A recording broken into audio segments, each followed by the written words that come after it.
хиймэд. Яа. Чамаач. Одоо тэгээ яах вэ?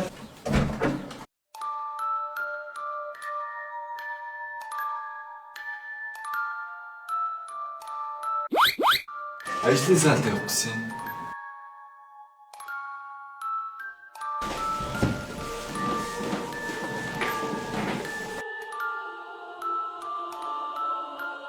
Хаа үдээс бичлэгээ гэлээ. Өт санарлаараа хаяад бичлээ хийгээл.